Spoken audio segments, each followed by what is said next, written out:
Hello and welcome to Twisted Britain, a podcast on true crime in Britain with a sprinkling of the weird and the macabre.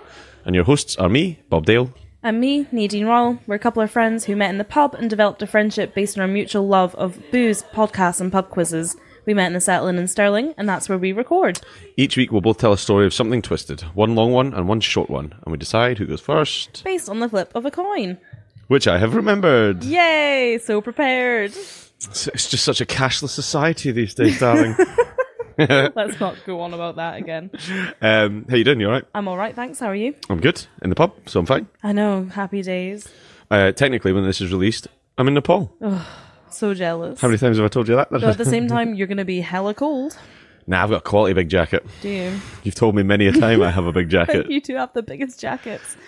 Always warm though.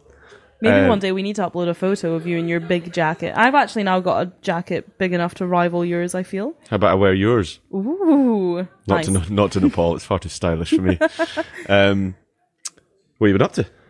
Just working, really. Yeah. Actually, no, that's a lie. Skipping the pub quiz. Yeah, I had stuff to do. I'm sorry. Yeah. Pub quiz on International Women's Week Day, and our only female member of the pub quiz team doesn't turn up. Thanks for that. I was enjoying Women's Day and spending it with myself. No more questions. Excellent. What have you been doing? A lot of walking. Oh, yeah?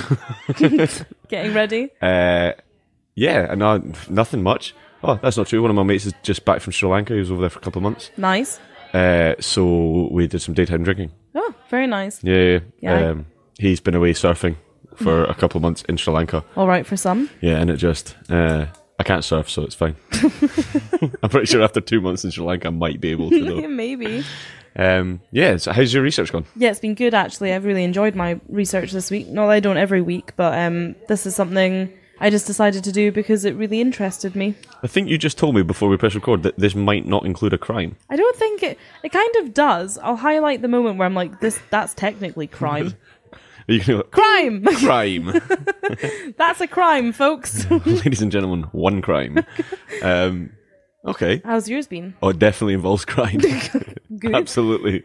Somebody's dead at the end of it. What would be quite good is if this week we both managed to do stories that didn't involve crime, and then maybe next time we can both do ones that don't involve crime or Britain. No, that's just you. Sorry. Yeah. Oh, sorry. I think I do have a couple of questions about what we can and can't do. Maybe I'll put it on Twitter and stuff as a poll. Oh, okay. I'm wondering, what are the parameters of Britain? Are we allowed empire, if depending on how far back in history I go? Okay. Or, the Queen's... Yeah, so, could I do something from India? Could I do something from Jamaica? Like the Commonwealth? Yeah, that's what I mean. Yeah, okay. And the other thing I was thinking is, we say true crime with a sprinkling of weird and macabre. Yum. How far away from crime can we go? If I just find something that's weird, can I do it? Yeah, I'd say yes. Right. I'm going to always vote yes for that. You know me. I think we'll just stick it up as a poll. Yeah, I like that. Let's do that. Okay, cool. I wasn't planning on saying any of that, but there you go. Well, and this is how we do. Let me write down poll, shall I? I'm not entirely sure how much of anything we plan to say on this. Not entirely sure how to do a poll on Twitter either. I don't even know if you can. Oh, you definitely can. I've seen one. Oh, okay. I don't think I did it. So, yeah. Anyway, shall we batter on? Yeah, let's just get into it before we start making any other wild promises. Heads you go. That was a fucking nice flip, and I kind of hope that you caught the audio on that. Thanks. And did you say heads I go? I think so. My turn. Nice. Heads it is. So, I decided that I'm going to lay down the gauntlet at some point to one of our avid listeners, Anna Louise Buckley-White. Hello. One day I aim to find a crime that you don't know what it is by 2 tiny snippets of photographs. I unfortunately don't think it'll be this one, but I've got one lined up. If she gets it, I quit and she's on the podcast. Fair. Right? Don't hold me to that. I really like this. Hello and welcome to Twisted Britain, and your hosts are me, Anna, and me, Nadine. Yeah. Bob, shit. So we've kicked him off. Bob's out. He's here recording it for us, though. Sassy. Okay. Anyway, this right here is the story of Francis Rattenbury. No bells ringing. So, Francis Rattenbury was known as Rats by his friends. So I'm going to call him Rats for throughout most of this. Nice. And not that I'm his friend, but just He's the victim in this, so I'm going to try and stick around about his life. Okay. And tell you his story. He was a British architect born on the 11th of October in 1867. He was born in Leeds and worked as an apprentice to a architect firm in England before moving to Vancouver in British Columbia in Canada in 1891. By this point, he was quite a notable architect. He'd won a few awards for what he'd done, and he was still quite young at this point. However, on arrival to British Columbia, he entered a competition to design the Parliament buildings that were being built specifically for that area of Canada. Okay. I think it was the British Columbia Parliament buildings is what they're called, and they're still there today. They're absolutely incredible. Proper, like, old school building. I'll show you a picture. So he was one of 67 architects to enter this competition, and he won it. He basically made a massive change to the skyline in British Columbia, and particularly designing everything from hotels and banks to government buildings, loads and loads. Like, the list is quite extensive. So I'd imagine he'd have been quite a well-off man for doing this. He became a bit of an entrepreneur as well, and he invested quite a lot of money into other ventures. Quite random, not adventures, quite random ventures as well. One of the most notable ones that kind of stood out to me was that he set up a business that was providing meat and cattle to those that were heading north to seek their fortunes in the Klondike Gold Rush. Very niche. Yeah, very niche, but also pretty cool. Yeah, I like that. Yeah, I'm a big fan of all those gold mining shows as well, so I know that bit. So Ratz was married to a woman, the name of Florence Nunn. They'd gotten married in 1898, which was about 7 years after he'd gotten to Canada. They had 2 children, Frank and Mary. But he left them/her in 1923 for a 27-year-old woman named Alma Pakenham? Peckingham? No, Pakenham. Pack and ham. Pakenham, who was 29 years his younger. Ooh. She had been already married twice, losing her first husband during the First World War and divorcing the second after having a son with him. I've written that, but it makes it sound like she had a son with him and then left him. I think there was other things involved in it. I don't think it was the son's fault. She had a son and was like, I'm out. Got what I wanted, I'm away. So the two of them had met at an award ceremony that Ratz was being given another award, and she was all, by kind of all accounts, surmising it, she was a bit of a temptress. Like, she was a reasonably very talented musician, but was very, let's go with forward. Okay. She's quite a forward woman, and he became besotted quite quickly by her. So the bit of scandal that goes alongside this is that not only did he leave his wife for a younger woman, she was noted for drinking and smoking in public. Floozy, if you ask me. But also because he wasn't very nice to Florence after he'd met her, to the point where she didn't want to have a divorce. She was like, I don't want to go through a divorce. So he became a bit of a dick. He moved out of the family home and had the heating and the lights cut off to the house. Okay, that's very Bearing in mind harsh. his wife and 2 kids are living there. It's not a cool thing to do anyway, but Not very good. You know, like, if the wife and him had fallen out, fair enough. Yeah, but the kids. But there was kids there as well, so that bit kind of pissed me off. He is still the victim here, but he's a bit of a dick in the middle.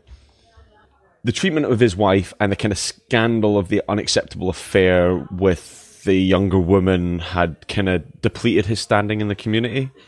I mean, he was quite a lofted member of the community. Like, he was well respected because he was an architect that had designed a load of buildings that had changed the kind of the town itself. But because of his treatment of Florence and the fact that he'd run off with this younger temptress, he stopped getting any work. So his clients basically were like, no, mate, this isn't cool. Yeah. And stopped giving him the work and the contracts that he'd been getting beforehand. Okay. After the work had pretty much dried up, he moved back into the family home. Still not divorced at this point. Mm-hmm. He just lived on a different floor in the house with Alma. So his wife... Pretty fucked up. Yeah, wife and kids downstairs. Him and young Alma. Him and the young floozy up the stairs. Smoker, drinker. How dare she? Smoking and drinking in public. I can't believe such a thing would even happen. I mean... It's disgusting. It's just outrageous. Could you put that drink down, please? No, but first I'll finish my cigarette. Could you go for your cigarette and then... Yeah. But if you could do it around the corner so nobody sees you. Okay. With a bag over my head. With a bag specifically for your smoking head. I don't know what smoking head. Yeah, your smoking head hat. I presume at this point he'd turned the heating and lights back on. Well, you'd be shooting yourself in the foot a little bit there if you didn't. Bugger you. Maybe he had a big coat. Big coat. For those of you that are hard of hearing, big coat. Well, she was 27 years younger than him. Maybe it wasn't just a big coat. Who are we to say? You never know. There's not... So, Florence did eventually concede to getting the divorce because he'd kept on at her. And Rats and Alma married each other in 1925. The two of them then returned to England in 1927 with Christopher, who was the son from the previous marriage, Alma's previous marriage. And the two of them had their son together, John, in 1929, at which point they relocated to Bournemouth. So there's a bit of a side note, because I couldn't find very much about Florence after that. She becomes, because she's not a main part of the story now. A bit obsolete. She died pretty much 2 years after they moved back to England. Oh, blimey. And that kind of reinforced to the kind of community in Canada that his treatment of her was completely unacceptable. Mm-hmm. He'd contributed to her death and all that kind of stuff, so there was no way he was going back to Canada. He was never going to get back to that status. Yeah, exactly, ousted, but he'd never get back to that status that he'd had before. And quite right. Oh no, absolutely. Like I say, he is the victim, and he is a dick in the middle here, but it gets a bit... Mm-hmm. I'm ready. I'm hoping you start to feel a bit more sorry for him by the end here. Okay. So Alma and Rats, with their two sons, moved into the cottage, the Villa Madeira. Ooh, spicy. Yeah. And they settled in quite nicely as a family living there. In 1934, however, they placed an advert in the Birmingham Echo. Now, new character alert. The advert in the Birmingham Echo read, "Daily willing lad, 14 to 18, for housework, scout trained, preferred." Well. No idea why they wanted him scout trained. Really good at knots. Can start a campfire. Love a woggle. Will help you across the road. What's a woggle? That's the wee necktie they wear. Oh. No? You learned something. Nadine's word of the week. Woggle. Woggle. So applying for this job was a young lad, a young 17-year-old lad, George Stoner. It's maybe not Stoner, maybe it's Stoner. I've been reading it S-T-O-N-E-R. Stoner. Stoner. Stoner. Right, I'm going to do that bit again then, because Stoner's just like a hard-on, isn't it? That's a fucking stoner, that. That's a stoner. That's a fucking stoner. I've been reading that as Stoner for like 3 days in my head, like, because I haven't said it out loud. Stoner. Okay. Yes, Stoner is a fucking hard-on. That's so funny. So, applying for the job was 17-year-old George Stoner, who basically managed to secure the job because he could drive. Wasn't a scout, though? I don't think this... I don't know if he was a scout, actually. Did they learn to drive in the scouts? I don't think he got a badge for driving in the scouts, but I think probably being 17-year-old and driving in 1934 was quite impressive, I suppose. An exceptional thing, yeah. Or was it? Was it as strict? I mean, he wasn't by... Access to car, though, that's probably quite Well, that's difficult. what I was going to say. He wasn't by any means of the upper classes or anything. He was, by all accounts, not very clever. Okay. But could he drive? But he could drive. He was a bit of a loner, when he'd grown up. He'd never had any real friends, never had a girlfriend, and he lived in a house with his parents and another house with his grandparents. So he lived between two houses with his parents and his grandparents. However, 2 months later, he was living in the Villa Madeira with the Rattenburys, all four of them at this point, because they've got the two sons. Yep. And it didn't take long for this young, quite handsome man to end up sleeping with Alma. Alma. Smoking, I told you, drinking, sleeping around. He just saw the cigarette in her hand and went, I'll be having you. Actually, that's not fair. Not that it said anywhere, but from everything I read, and I read some kind of newspaper accounts from the time, and some actually read one of their sons did an interview, maybe 90s. She was definitely the instigator in the relationship between the two of them. Did you actually tell me her age, or just that she's 29 years younger? I might not. I think you just said 29 years younger. So, she was 27 in 1923. Right, so and this is now 1934, so she'd be 38. And she's dating a 17, did you say? He's 17? So he was 17 when he started working with him, yeah. Alma, that's not cool.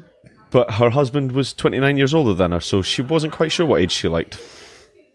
Well, yeah, I suppose. I mean, maybe hit the middle ground there and go with somebody your own age might have been appropriate.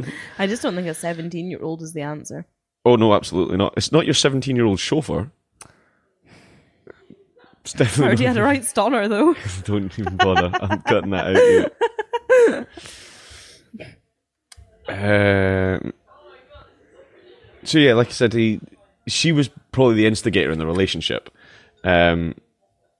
Francis and Alma they hadn't had a love life. They hadn't had sex in the 6 years since their son John had been born. Right. He developed impotence. When I wrote this, I actually had to go back because I'd written he'd developed importance, which he has. Well, he was quite an important man, but it was the impotence that was the problem. Not the importance. Yeah, not the importance. So at this point, he'd been a man that had been fallen from a decent height in society. Mm-hmm. He had a bit of a willy problem. His wife was sleeping with a now 18-year-old, a bit better. Mm-hmm. An 18-year-old live-in home worker. That importance is not feeling so great anymore. That lack of importance probably led to the impotence, shall we say. That would be it. So he'd turned to drink. Okay. Which is it's not an answer, but I can kind of understand it. I can understand it's not an uncommon thing, especially back then as well. Yeah. And he was reportedly drinking a bottle of whiskey a day in the evening, which is that's a lot. That's a lot of booze. He was sleeping in a different room from his wife, who was pretty much in a relationship with George at this point. Now, George started to get a bit big for his own boots at this point. Started thinking he was becoming the man of the house. Oh, dear. Started to think that, I deserve a bit of respect around here. I'm the lady of the house's man. And big stoner George. This guy's like... he's just a drunk in the house now and everything. He wasn't a very smart boy by any stretch of the imagination. And he started kind of getting jealous of the older guy. Right. And whether it was because he had been a successful man and could afford this house and whatever, I don't know, but he started getting to the point where he was like getting a bit pissed off that the husband and wife were sleeping in the same room together.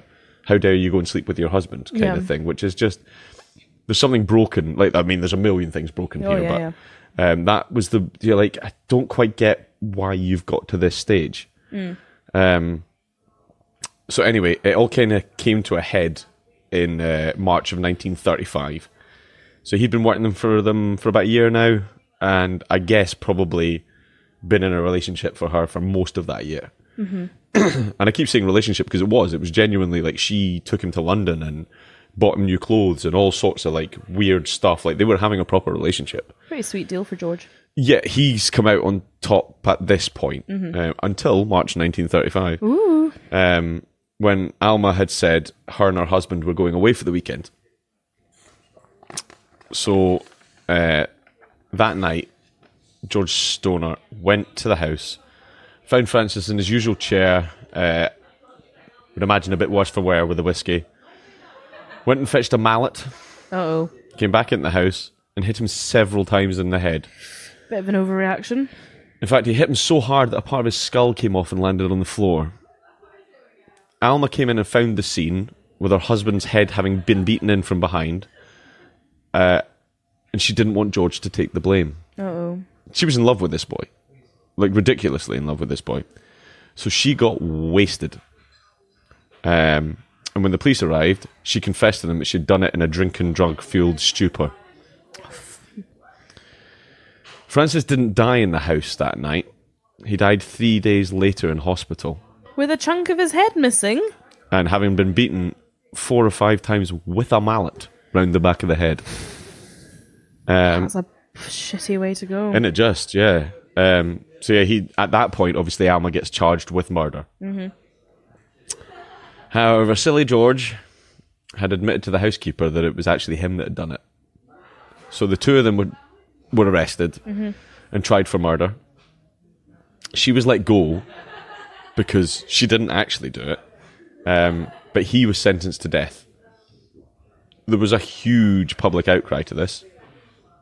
The outcry kind of evolved around the fact that he was just a simple boy who'd been manipulated by an older woman. So he had his sentence changed to a life sentence instead of death. I'm in two minds about that. He definitely did it of his own will. Oh, 100%. Not that... Just in some, like, jealous rage. Like, absolute jealous rage. Just... Alma was hated by the public. She was booed as she left the Old Bailey. Bearing in mind, she'd been acquitted, essentially. Yeah. Of any responsibility for it. But it had all become a bit too much for her. She got on a train to Christchurch, walked across the meadow and stood under the Three Arches Bridge before plunging a knife into her heart several times. Oh. She died at the river's edge. She obviously did love George because they found on her a beautifully written love letter to him. George Stonner only served 7 years of his life sentence before being released to serve in the armed forces during the Second World War. And he died in 2000 at the age of 83.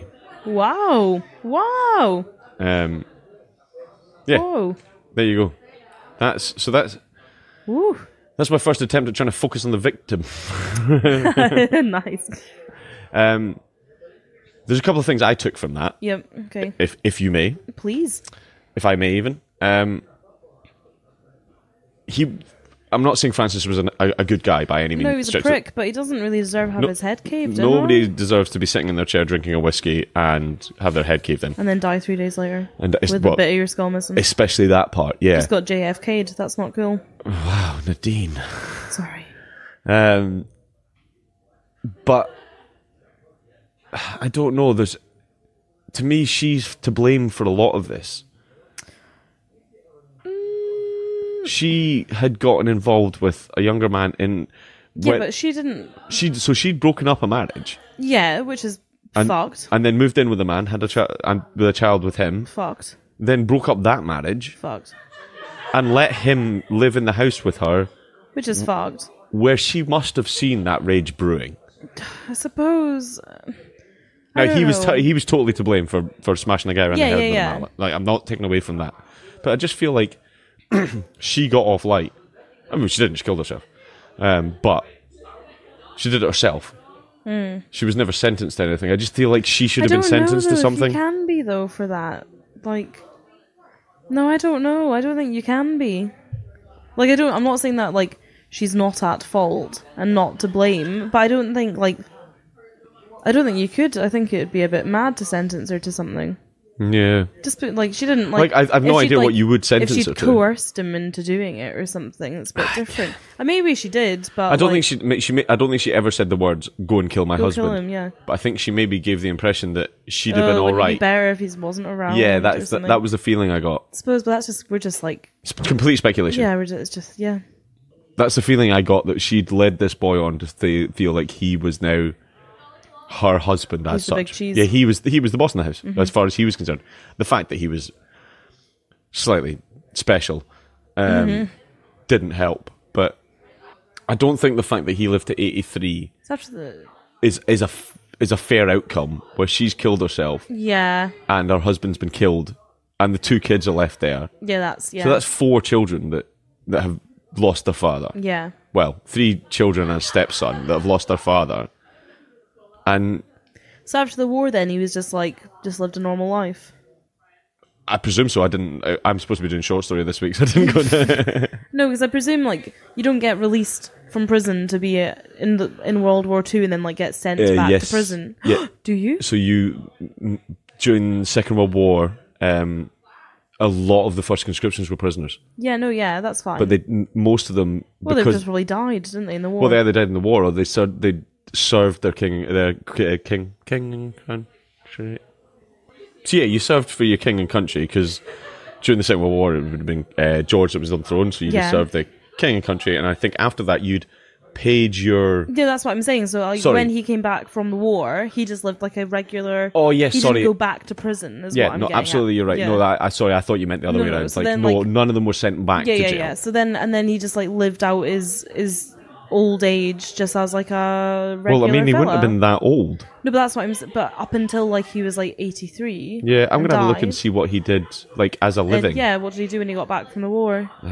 Like I say, I kind of cut myself short there because I didn't want it to run on for hours. Forever. No, that's fine. No, it's a... I can see we're disagreeing on something here, I just don't and I don't know what it is. I don't think that... I just don't think you could sentence Alma for anything. Like, I don't think she's not... Right, my summary. She's not at fault. Like, she's definitely at fault and was just not cool. I mean, for one, smoking and drinking in public. Two, just being, like, a hussy a little bit there. And, like... Temptress, I went with. Temptress. I liked... Temptress was quite classy, actually. And, like, being a home wrecker and stuff, you know, and then, like, wrecking your own home as well. That's pretty shit. But, like, I don't think she's, like, done anything, you know, that, like, deserves to go to prison. And her... Just the adultery? It's not a prison sentence, though, is it? I mean, it's not the medieval ages. And then, and, like, her death is pretty... Or death. Harsh. So I think, like, you know, that's suffering enough. It is quite harsh. She did it herself, and she chose a very beautiful place to do it.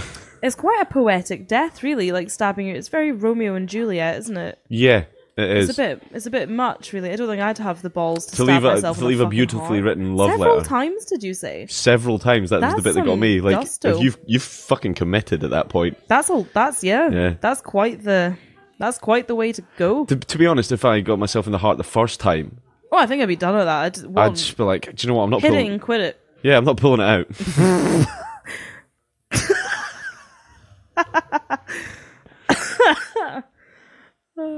And on that note, I'm going to go and get another beer. I'm going to go and get a drink it in public and smoke a cigarette.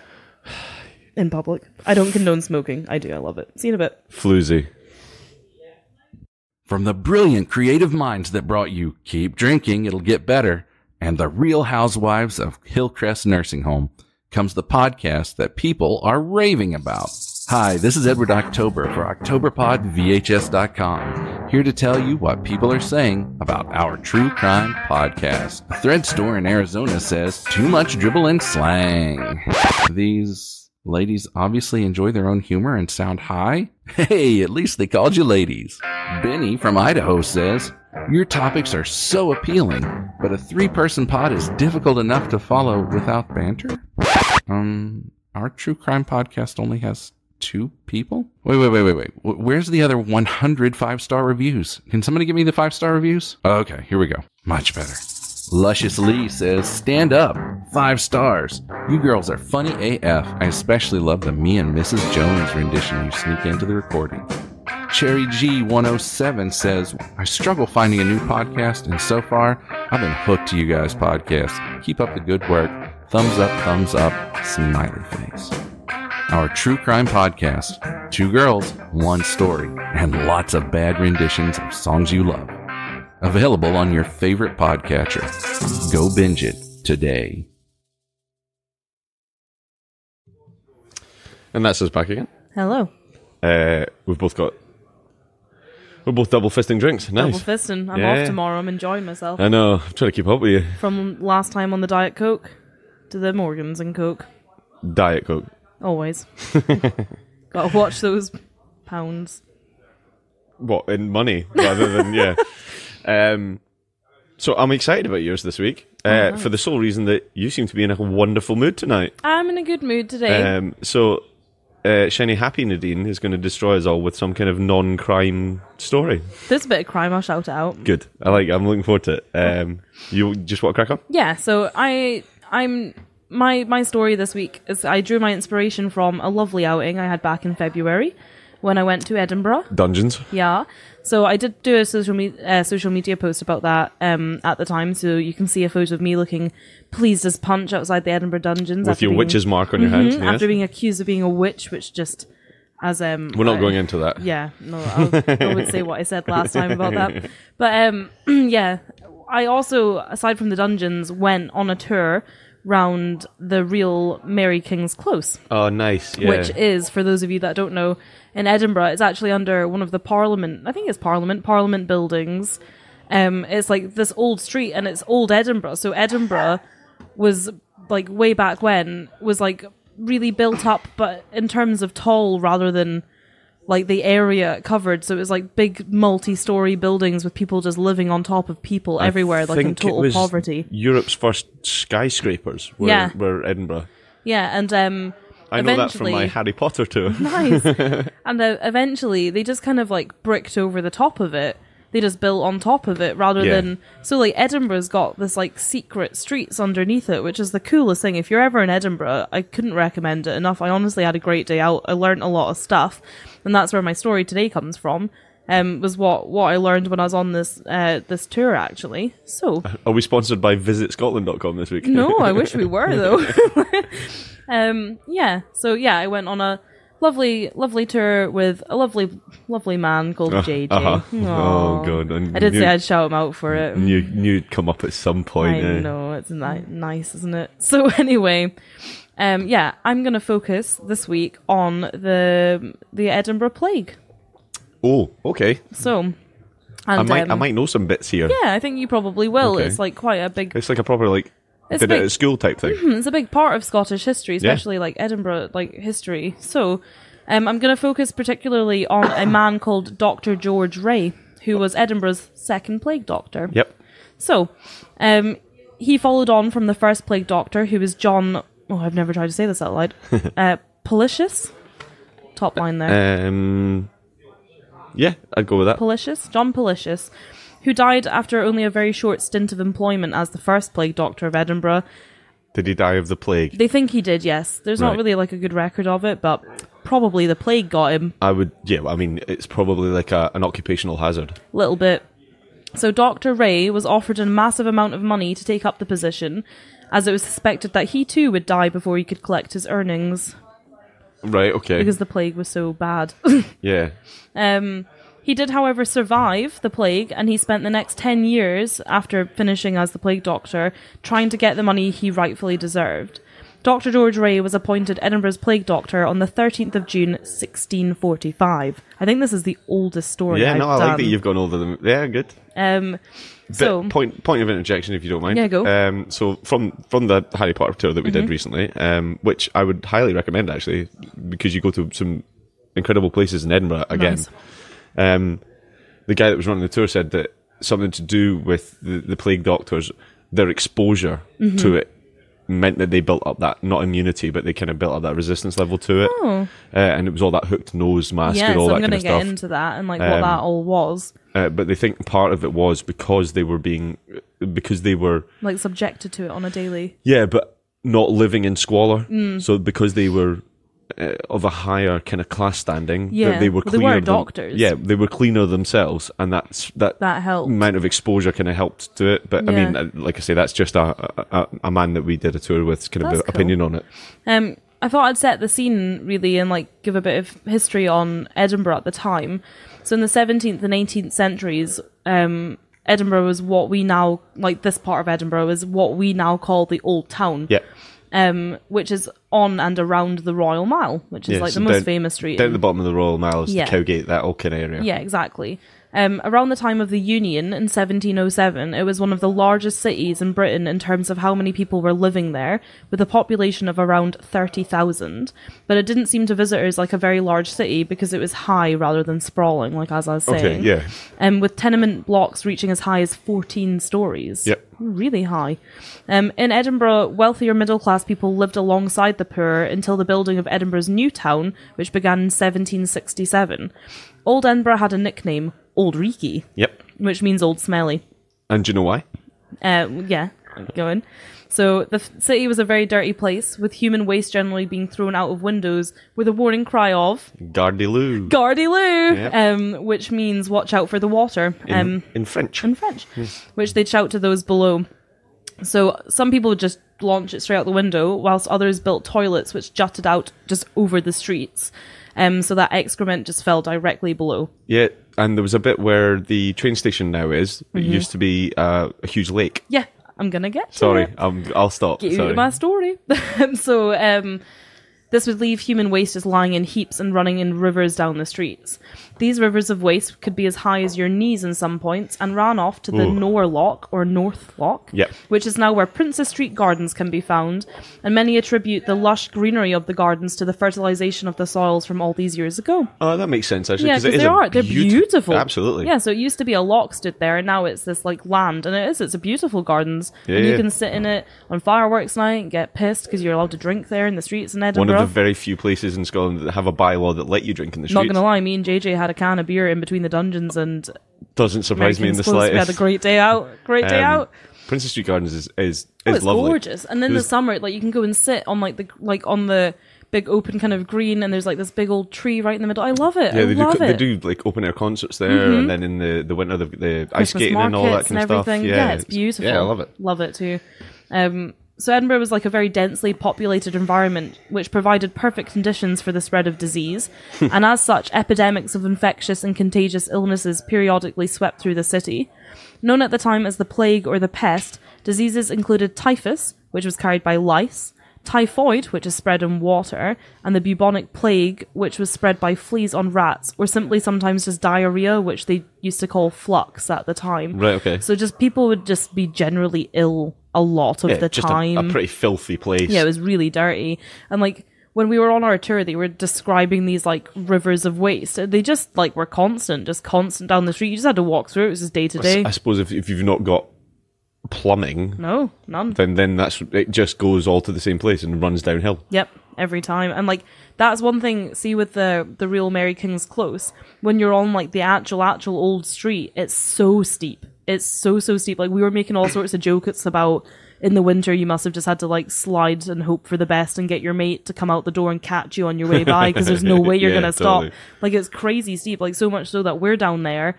It's all underground now, so it's totally dry. And even then, you're like, "Oh, watch your step, don't slip," because it's just crazy steep. Yeah. So it would have just been running down these hills.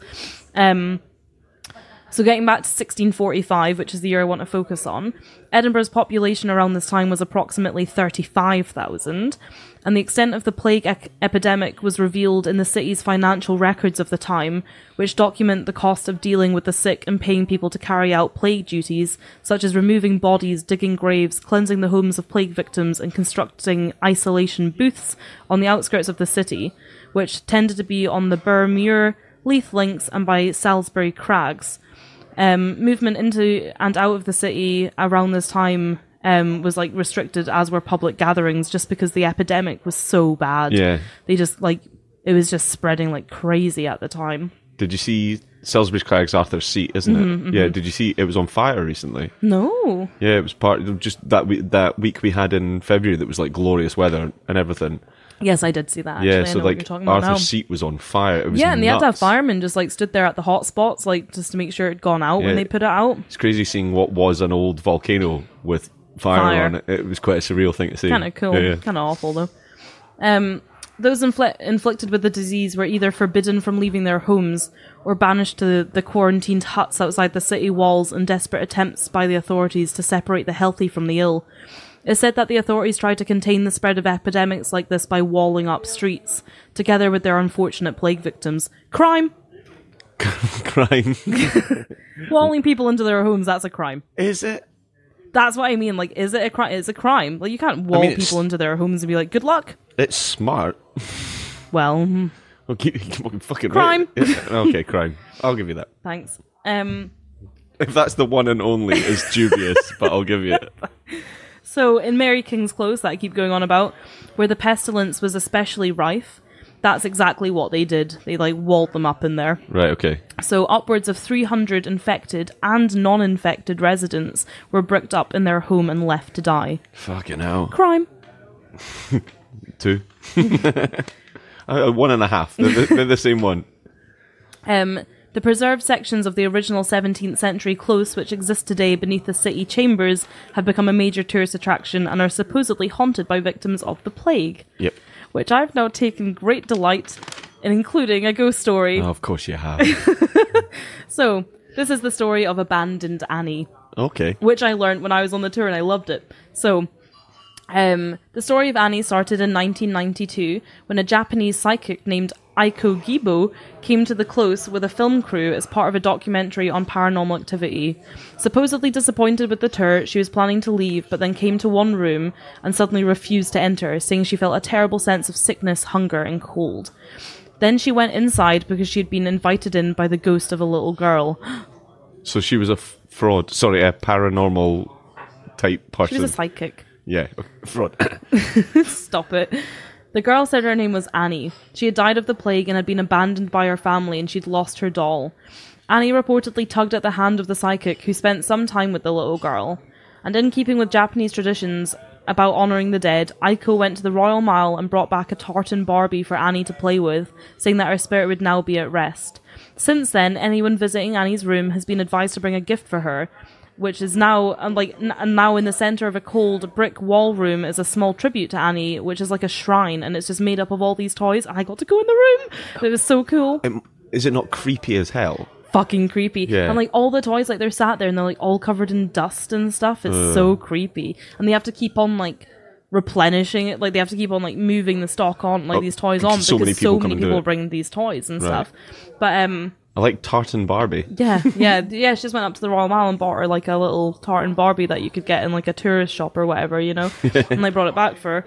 But yeah, it was really cool. I got to go in that room, and it was just, it was so cool because it'd been left in like intact, like they've not done anything in there. And there's all these like bits of scaffolding like holding the ceiling up, and they're like, don't lean on the walls, please, because like they will go through. Don't touch the bloody walls, whatever you do.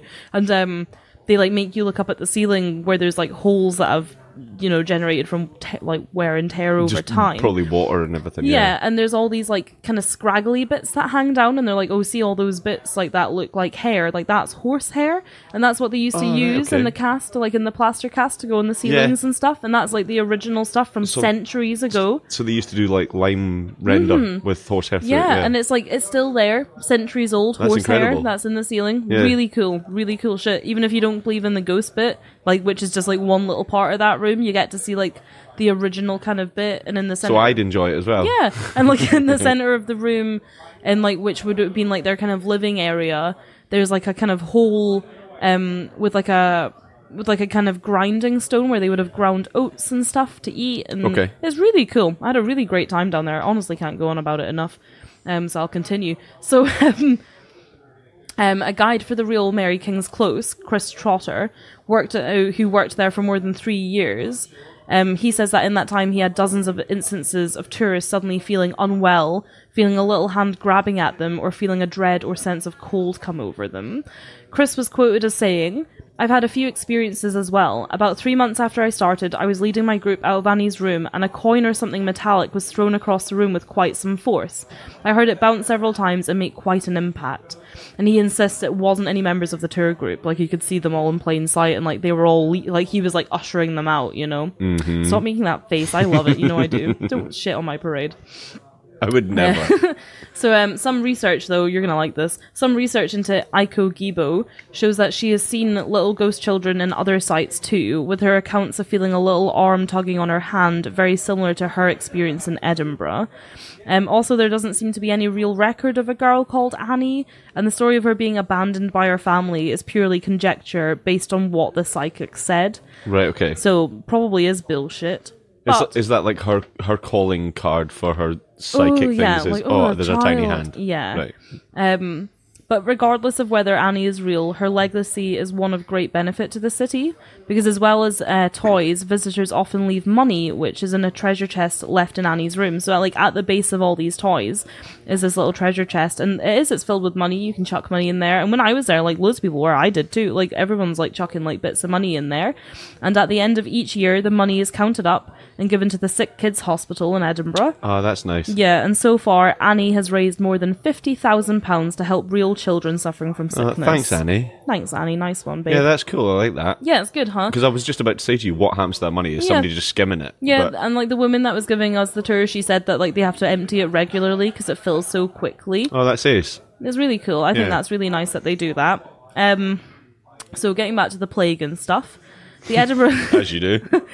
The Edinburgh Plague was first recorded in the year 1513 and made several appearances over the years, as it did across Britain in the Middle Ages. Symptoms included swollen lymph glands, pus-filled buboes in the armpits and groin, and severe vomiting, which could be so violent it would rupture the victim's internal organs. Bob's making a face and a half right now. Pussy groin's horrible. Not cool, huh? Mortality rates were as high as 90% in some of these outbreaks. The worst outbreak of the plague in Edinburgh... Fuck, sorry. 90%? 90%. So you were pretty much, if you got it, you were dead. Oh, you're fucked if you get the plague. Oh yeah, I know you were fucked if you get the plague, but like I didn't get it was like... Oh, yeah. I suppose because it's all down to that level of... Medicine wasn't...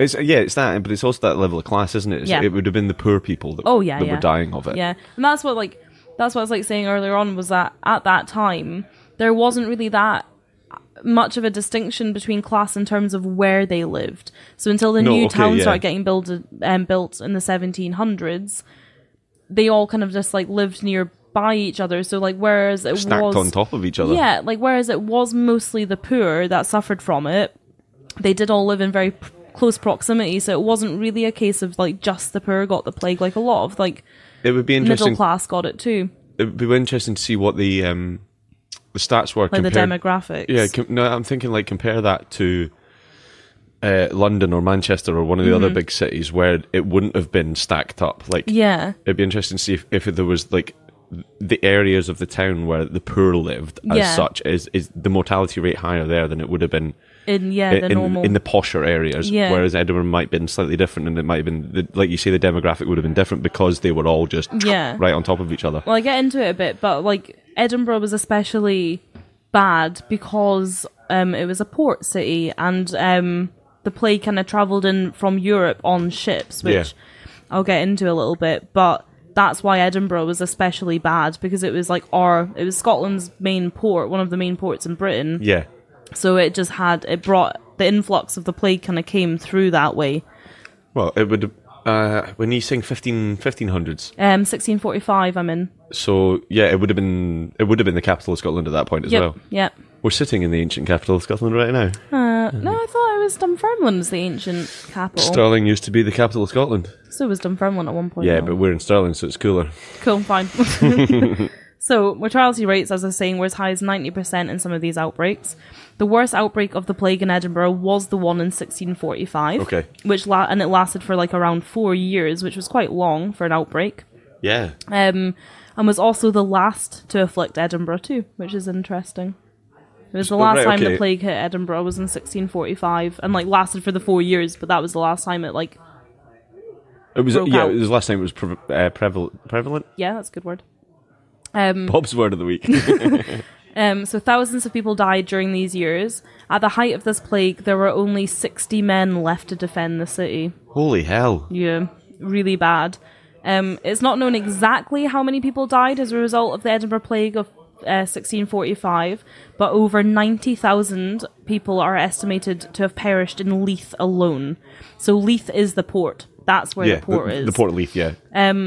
some estimations guess that around a quarter to half of the city's total population perished in this time, but the rate was especially high in Leith due to the constant influx of ships from Europe, as I was saying. Just sailors coming in all the time, and all the rats and everything coming off the ships. So that is exactly it. So due to the overcrowding within the city walls, the plague spread like wildfire, with fleas on the back of rats being the most common mode of transmitting the disease. So these rats would be like stowing away on the ships and on the like. I don't think the rats stowed away. They're not like sneaking on. Shh, I've not got a passport. Don't tell anyone. You know what I mean, though. They're like coming in on these ships, because of whatever. They're coming in the ships, and it's they would have been going in with the food reserves. Well, and all that kind of exactly, stuff, and it's the fleas on the back of these rats, and the rats themselves that are carrying the plague, and they are. When the ships are docking in Leith, all these rats are spilling off these ships and into the city. So Leith was like especially badly affected, and then it would spread like throughout Edinburgh. Yeah. And because it was like small in terms of area rather than and like large in terms of people, it was just like the perfect setting for an epidemic to break out. Always makes me think of, and this is completely random, but it's just popped into my head. That's that whole Pied Piper story, isn't it? Like he played his flute and drew got the rats out of the way. I've been to Hamlin where that was. I used to live near there. Common theme this week, rats. There you go. So there's two types of plague that hit Edinburgh, killing around half of those that contracted it. Mm-hmm. The pneumonic plague, which attacked the lungs, causing coughing, which resulted in massive internal bleeding, so bad that it would turn your skin black, which is why it became better known as the Black Death. Ah, okay. Right, okay. Yeah, fair enough. That's why. So, like, your skin would be black just because there'd be blood under it. And that was the pneumonic plague. Pneumonic. Scotland as a whole was badly affected by the 14th century Black Death, which swept across Europe and was thought to have entered the country by ship, with the disease again being carried via rat fleas. So that was like when it first kind of hit us. The Black Death had initially struck in England when it arrived in the UK, and the Scots tried to take advantage of the crisis by invading Durham. However, the foul death of England, as it was called by us north of the border, it soon struck in Scotland and wiped out almost half of its population. The epidemic had first entered Italy in 1347 and spread quickly across the European continent. The Black Death was a disease to be feared, as everyone knew it meant certain death within just 3 to 4 days. Wow. Yeah, it was bad shit. During the 14th century, the pandemic saw a third of the population of Europe and Asia perish. Wow. A third. That's like a global genocide almost. Yeah. Genocide's not the right word, but global population cull. It was That's just the words I'm looking for, yeah. It was just fucking wild. Wow. Like, and there was just no cure. No, and there was nothing to do about it. No, they just piled the bodies up in pits and covered them up, didn't they? Yeah. And then like just spread again. Like, it was just awful. The second type of plague that hit Edinburgh was the bubonic plague, which that's the one that's like that's what I'd heard of. Yeah, I didn't know there was two. Yeah, so that's always like the kind of like you talk about the bubonic plague being... Yeah. I thought that was the Black Death. No, that's the pneumonic plague that got into your lungs and caused coughing. I love that you're teaching me this week. I know. I had a great time researching this, found it very interesting. So the bubonic plague, which first ventured north of Hadrian's Wall in 1349, which is only a couple of years later than the pneumonic plague, which first entered us in 1347. So do we know if... Were they like... I know they're called the plagues. Yeah. But were they similar diseases then? Or was in terms of... Like, I'm thinking like... everyone gets a flu every year. Yeah. And it's like a different strain of the same virus. Right. Or were they the same virus? Yeah, that's what I'm thinking. No, I don't think so. So it was a completely separate illness. Yeah, I think they were separate. Yeah. It was just titled the plague because it was so prevalent. Yeah, Right, yeah. okay. And it just plagued Britain, like... Yeah, no, I see. Plague something, it just like spreads and affects everything. I only asked that because I just assumed the plague was a thing. The one thing. Yeah. Well, the thing is that they kind of did go hand in hand, though. Like, quite often, if you had one, you'd probably get the other as well. Just because they were just both around at the same time. And they were spread by the same kind of thing. Same carriers, yeah. Okay. So... When the plague entered Scotland in 1349, it pretty much put an end to the beliefs of many Scots at that time that it had been sent to the British Isles by God purely to punish the transgressions of the English. So it entered England first, both of them did, and Scotland was just kind of like, bloody English, like that it's God is punishing them, and then it like enters Scotland and everyone's like, shit. It's punishing us too. Yeah. Two of my favourite things you've covered in here, religion and ghosts. Well done. Thanks. The bubonic plague caused the sufferer to break out in buboes or boils. These boils were filled with pus, and if they were not treated, they would swell to the size of an orange and burst, poisoning the poor sufferer's blood and often resulting in death. Wow. Yeah. That's grim. Very grim. Those suffering with the plague were confined to their homes and instructed to hang a white sheet from the window. They would then be visited by the plague doctor. Here we are. So, Dr. Ray was considerably more successful than his predecessor in that he lived through the plague outbreak and treated many people, venturing into plague-ridden houses to treat the sick. With the limited and dangerous treatments available at the time, plague doctors did all they could to cure the sufferers. This often involved the lancing of the boils to allow the poison to run out. When the wound had been cleaned out, it would then be cauterized shut, thus sealing and disinfecting the wound. They would often cauterize the wound using hot fire pokers, and this would all be done without any anesthetic. Ugh. Harsh. Yeah, what's amazing is that's probably not, like, you know, obviously we've got antibiotics and all that kind of stuff now, but that was probably not far off the best that they could do. Oh, that was the best that they could do. It's not like you can chuck some penicillin at it. Oh, no, they didn't have anything like... Cut that all out and then just burn it closed. Yeah, exactly. And like, these people don't have money and stuff to like... No, I suppose that's... The plague doctor was just going around curing people to try and stem the epidemic. Like, he was hired by the council, like by the government, to do what he did. And it was them that paid him. Like, these people weren't paying for their treatment. They were just trying to stem this fucking plague. Hundreds of years before our beautiful NHS. I know, thank you. Let's keep it. Sufferers of the plague would often die with or without treatment, but you had much better chances of survival if you had the bubonic plague, which is the second one. So like the boils and stuff, you had much better chances because the pneumonic plague would just get into your lungs and then you just cough yourself silly until you died. And I wonder if they'd learned things from that they then employed second time round. If you were really unlucky, though, you'd have a combination of the two. The pneumonic bubonic. Nearly got that out. Almost. Dr. Ray wore a fairly terrifying outfit, which is what I think makes the plague doctors so famous. It's like how they looked. Like if you picture that, everybody can picture that. If you've seen it, you know the long hooked nose mask type thing. Yeah, so cool. We'll post photos for the clues and stuff for this. I was on a holiday with a mate's family when we were probably 14 or 15, and we went to Venice for a day trip, and they've got them hanging up everywhere. Yeah. So like I don't think I hit it hard enough, probably, but it kind of started in Italy. It seems to kind of like that's when it first kind of got documented. Probably somewhere in Venice because of the amount of water. Well, yeah, like rats and everywhere. Yeah, absolutely. And yeah, so in Italy you get them in Venice all the time, and they like you can buy them still now, like for like you buy those masquerade masks, and they're often in the style of the plague doctor mask. Well, that's what I was going to say. So we saw the market stalls on the Bridge of Sighs, and you get all the very beautifully ornate masquerade masks, and absolutely stunning. And then on every stall that had the masquerade mask had the long hook nose one. Plague doctor, yeah. And you're standing looking at it going, that one that's bejeweled and beautiful is lovely, but that plague doctor's mask is... It's just such a iconic. symbol. Yeah, it is. It Absolutely. Really is. I think they're cool as fuck. I kind of want one. But Dr. Ray wore a fairly terrifying outfit to protect him from the airborne miasmas, which at the time they thought was what caused the plague. So they didn't know that it was the fleas and the rats that were causing it. How would they know? They wouldn't. No. So they just thought it was because along with the plague, as you can imagine, came this disgusting stench.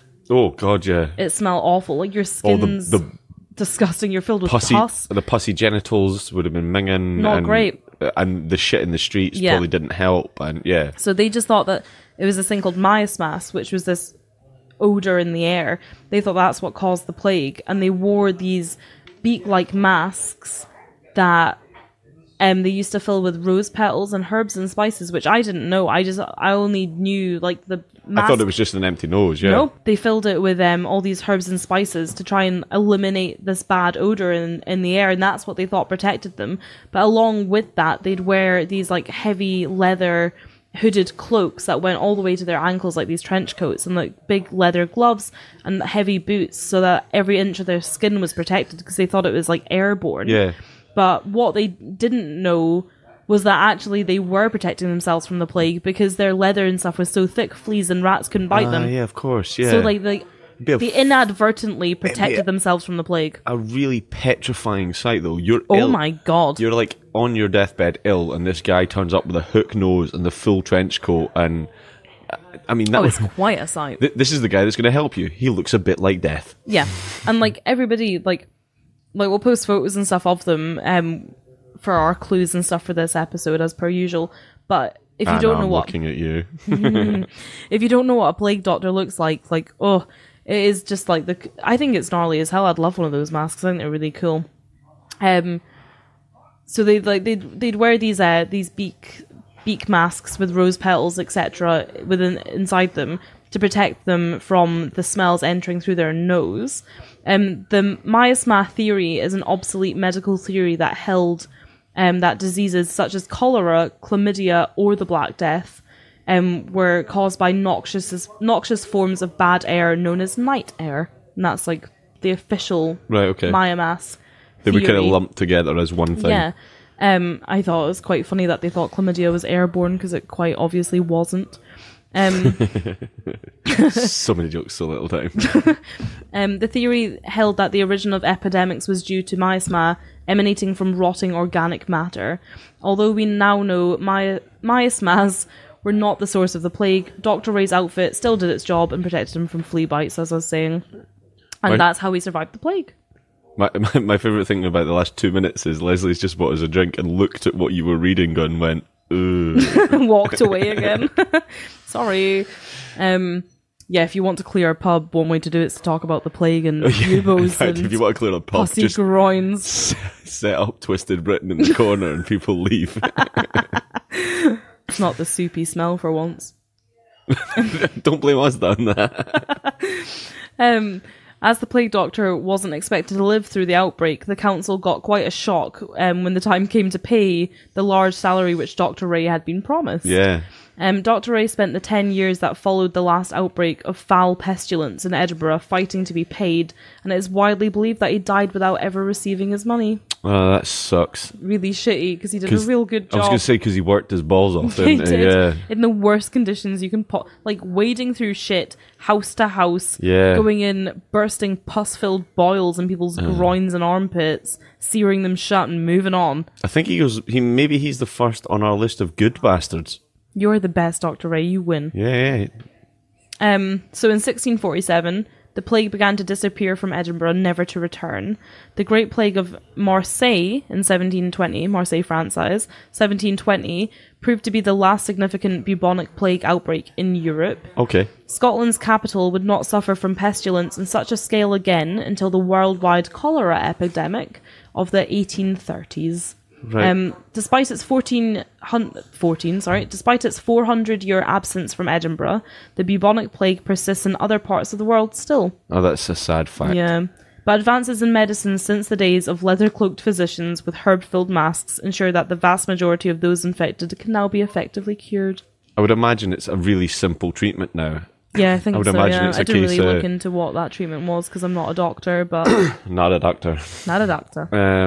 I would imagine it's a case of antibiotics and you're probably okay. Yeah, I think so, yeah. I don't think they're going to burst it and sear it shut with a hot poker without anaesthetic. I would hope not. But yeah, so that was the plague in Edinburgh. I just found it so interesting because I knew that there'd been plagues in Edinburgh and stuff, and I knew vaguely about plague doctors, but not that much about them. And I just started delving into it more, and I just thought that was so cool. Like, I didn't know that these cool beak masks were filled with herbs. I didn't even think about why it looked like a beak at all, like, ever. I just accepted it as, like, that's a plague doctor. Yeah, you don't think about, like, obviously there was space in that for things. What's that for? Yeah, I never thought about it. I think it's really cool. So, yeah, I just really enjoyed it. When I went on that tour, they, like, taught us all about that. And there's this one room where they've got these, like, beds set up, and they've got these, like dummies in them, and it's like a woman and her children. Oh, I know, they creep me out too. I really don't like them. This woman and her children, and the plague doctor's there, like I was going to say looming over them, but he's like there trying to like, like cure them. Yeah. And their skin's all black and they've got these boils on them and stuff. And it was just like really, I just found it really interesting. I'd never really looked that much into it, to be honest. So I have a friend who worked as part of the, I'm going to say architecture design team that was putting in the trams in Edinburgh. Nice, okay.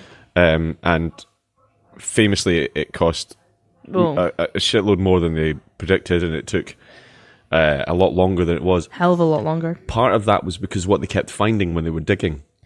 Oh, was it like underground houses and streets? So it was fucking cool. So they obviously had a team of archaeologists, and I believe, I could be completely wrong here, but it doesn't now go down to Leith, which it was supposed to do. And I think that's something because they stopped digging because they went, we've found too much that we can't keep going. Yeah. So that might have either... That's really cool. Yeah. So, they found loads of... Because they really did just brick them up and then build on top of it. Yeah. Like, it's honestly, like, mind-blowing because in my brain, I don't even understand how you can build something like the Royal Mile with, like, hollow, empty streets underneath. It just, like, blows my mind that that's even possible. Especially back then, like, in the 1700s and stuff. Brick them up, build on top of it. Like, let's just build... Just using the old buildings as foundations for new ones. Just mental. It's just really cool. Like, the fact that, like, when you're stood on the streets of Edinburgh... Like, you're not stood at, like, land level. Do you know what I mean? Like, I know what you mean, yeah. It just, like, blew my mind. Like, see, going down, like, you go down these, like, narrow steps down underground and it's freezing cold. And it's so cool. It's just so cool. I just honestly can't recommend it enough. If you ever get a chance to go down there and have a look around, couldn't recommend it enough. The only bit that's disappointing is that there's a room and they like only let you look through the door and they're like, this is what like a normal house like with somebody that had a bit of money so you didn't would look like. Get a chance to look at it properly. You're not allowed to go in because like the paint that they used is full of like lead. Yeah, I think it was arsenic actually. Oh. Wait, is that right? Did they use asbestos? Maybe asbestos. Something bad. Something that you should not be around and you definitely shouldn't touch. They were like, look through the door, don't go in there though. And we really wanted to go in, but we're not allowed to. But apart from that, amazing. Have you ever been on Abandoned Scotland, the website? No. So it's got loads of, I mean, it's all user submission stuff, but it's all like places that that aren't used around Scotland anymore. Right. Folk that have well, there's that obtained old train access, shall we say. So yeah, totally. That kind of stuff. I know about that. So Abandoned Scotland has loads of pictures of places that people have gone into and taken beautiful photographs. Cool. Abandoned Scotland. I used to I went through a year of my life just like searching their Facebook page and their website, like, oh, I want to go here, but I don't have the kahunas, shall we say, to like jump over the fences to go into them. We do not condone breaking into places. No, but if you do take any cool photos, post them, we'll look at them. Actually, do you know what? There's one not far from where I grew up in Cardross, the old priest monastery. Oh, yeah, okay. That was on there. I think that's on there because that's a big one in Scotland. You should check it out. I think you'd like it. Because it was like this old kind of like monk priest monastery that like just got closed down. It's just got a big fence around it and you're not meant to go in there, but you can. You can. And like there's some of like the best graffiti work actually is in there in Scotland. Nice. Like big artists go there sometimes to do it. But yeah, it's really cool. Like, there's this big old building that's still there where these like priests used to study in Cardross. Cool. Really cool. That was ace. Thank you. Do you know what? And I have to go older because I think you've trumped me on history, and I don't like that. But you nailed that. I love that. Thank you. I feel like I stumbled through a bit about the plague doctor's like mask and stuff, but I think I got it across. Like I just think it's really cool. I just think it's madness that they thought, oh, you're going to contract the plague from the air, and just inadvertently protected themselves from this horrible disease. And this guy managed to survive the whole way through it when he was like in amongst the worst of it.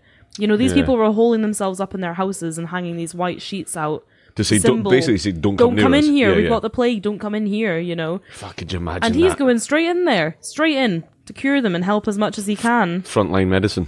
Crazy. Yeah, good on him. Really cool. So thanks, Dr. George Ray. George Ray. Thank you. Thank you, George. We both covered George's this week. Mine was a bad bastard. Yours was a good bastard. Both covered some kind of rats. Yeah. It's like we've done an accidental theme. I'm quite proud of that. I'd like to point out that we do not know what each other are talking about beforehand. It's just far too often these things happen, actually. I think we're far too... Maybe we need to spend some time apart. Well, you're going to Nepal, so yeah, that'll do it. Can't wait.